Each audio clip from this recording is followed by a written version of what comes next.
taking C. We lost C. Hello YouTube, this is WWII Black Ops Pro, and today I'm going to talk about what I think Treyach's next game should be like, so aka Call of Duty 2015. And I'm thinking it's going to be a World War II shooter, or at least I'm hoping it's going to be a World War II shooter, so I thought it'd be a good idea to bring you guys some World War gameplay. And guys, this is what I think it should be like. You know, I mean, this is just my opinion, but I'm just going to kind of go into why I like World at War, and why I think that in Black Ops 3 or World War II or whatever they choose to do, it should look somewhat like this. So as you see, the maps are quite big. They're kind of like ghost maps. Now a lot of people, when this game was out, they didn't really complain about the maps. I mean, this game had way bigger maps than ghost maps. I mean, there's one map called CeeLo that's almost twice as big as the biggest ghost map there is, or like close to twice as big as the ghost map. So yeah, there's huge maps. I mean, some of the maps like that, though, that was too big, but like maps like this is a good sized map. This is probably a medium sized map in terms of World of War terms, and it's a beautiful map. It has verticality, like these vantage points, like this tower that I'm in, and the tower over there. Also has this some overlooking area in the back, and it's good for sniping. And because it's good for that, like, you can actually use sniper rifles properly. I don't see very many people running around quick scoping like they do in Black Ops 2, because Black Ops 2, you can't really use sniper rifles how you're supposed to, because the maps are too small and there's no vantage point. So now I don't really blame snipers as much as I once did for running around quick scoping, because what else are they gonna do? And yeah, this game, it didn't nerf snipers like Black Ops 1 did. But you know, but it still ensured that quickscoping wasn't dominant in this game. People would use snipers how they're supposed to be used, like hardscope, aka hardscoping. So that's good. Watch me turn on this guy. Now, of course, Martyrdom wouldn't come back because Martyrdom is just an annoying perk. But guys, second chance in this game is not overpowered because, you know, you only last for, well, you barely get revived because not many people run it, so it's not that overpowered. Think about it. Second chance in Black Ops 1 was somewhat balanced. I mean, if you're good with it, you get a bunch of kills. But if you sucked with it, it was basically like a waste of a third perk. Now, I would definitely want to go back to the 3-tier perk system like they did in Black Ops 1 and in in this game, because you couldn't run all these overpowered setups. But I'll change this player class to have pro perks in it, because I don't like that people can use a greed and then they can have like all the overpowered stuff. It just makes them for some really overpowered classes.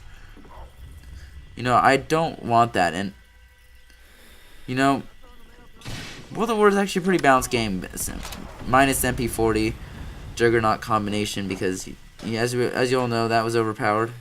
And I don't know how I don't kill this guy, but you know, he uses the M1 Garand against me, so you know, good play on his part. But World of War did a lot of things right, and unfortunately, many of you guys might have not got to experience it, because maybe you started with the Call of Duty franchise in like WWII, Black Ops 2, Ghosts, or Advanced Warfare, so you haven't got a chance to play the older Call of Duties. And I highly recommend you play the older Call of Duties, because it didn't really occur to me that a lot of you guys haven't played it. So definitely go check out World of War, go check out Black Ops 1, go check out all those other games, the older games like Black Ops 1 and before, because, you know, since Modern Warfare 3, the series has been kind of going downhill. And you guys might be wondering why I point to Black Ops 1 as being one of the best games ever made, at least in terms of Call of Duty. And you guys really need to play it to fully understand what I'm talking about. So I highly recommend you do it. You can probably get a used copy at like GameStop for like 20, 25 bucks. World of War, you can probably get one for 15 at GameStop, like used. Highly recommend you go check out both these games, because you know, COD 4 was a great game too, but World of War, what makes it stand out is its setting. Like, the modern era was overdone, the futuristic era was overdone. The last World War II game we got was 2008. That's part of the reason why I want another World War II game. We haven't got one of those for, you know, for 6 years. It will be 7 next year when Treyach's game comes out, if they decide to do World War II. Hopefully they do. I also want a World War II game because the technology is more limited. We won't have all this this overpowered BS like we did in other games. Like for example, there won't be like exosuits. There won't be all these abilities like exo abilities. There won't be overpowered kill streaks. I don't think. Like there won't be like sentry guns or all this other spawn trapping equipment. I mean, sure, World at War had a limited variety of kill streaks. Like they only had the UAV, the artillery strike, and the dogs. But we could expand upon that. We could have like recon teams for like VSAT. We could have, which is basically just multiple recon planes in the air that can't be shot down or something. And we could have bombing runs like B-24s or B-17s coming in to carpet bomb an area of the map. We can do that. And Treyach can get creative with the streaks, and we can have really good kill streaks, fun kill streaks. And yeah, there's a lot of variety in the guns too. I mean, there's tons of different guns. I mean, sure, there's only one assault rifle with the STG-44, but it's kind of interesting in playing a game without assault rifles. If you guys haven't played World at War before, I highly recommend you check it out because it's not like any other Call of Duty you played.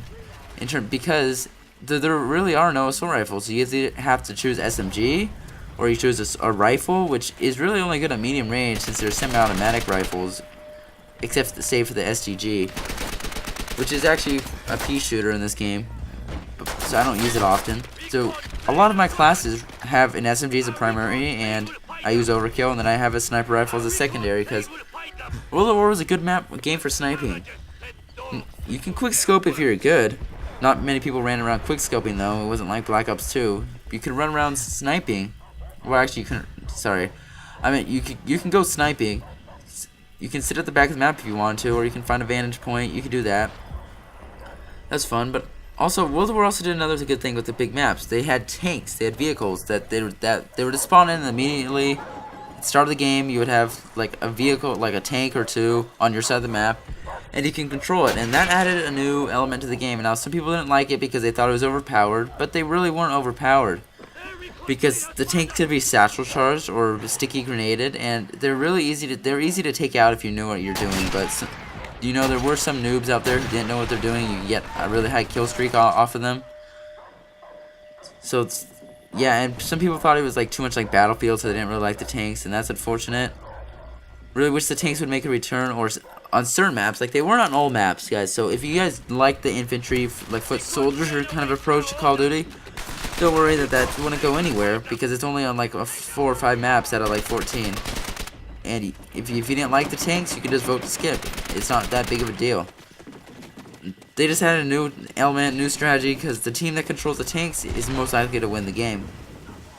Also, tanks could make it easier to defend an objective or capture an objective. It just a lot of fun, and they haven't returned in any other Call of Duty. So World at War really is a unique Call of Duty. It's not copy and paste, like it's by no means copy and paste like Advanced Warfare, Ghost was. Like it's not Black Ops 2. It doesn't have all that BS of Black Ops 2.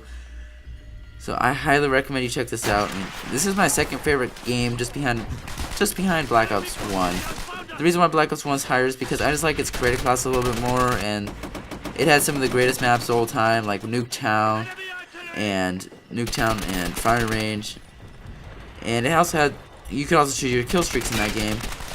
And yeah, guys, so I hope you enjoyed the commentary. Please go check out those games if you haven't already, because I mean they'll definitely help you understand my commentaries better and why I think those games are more balanced than the newer CODs, and also better. Guys, thanks for watching. Don't forget to like and subscribe, and this has been Will at War, and see you guys later.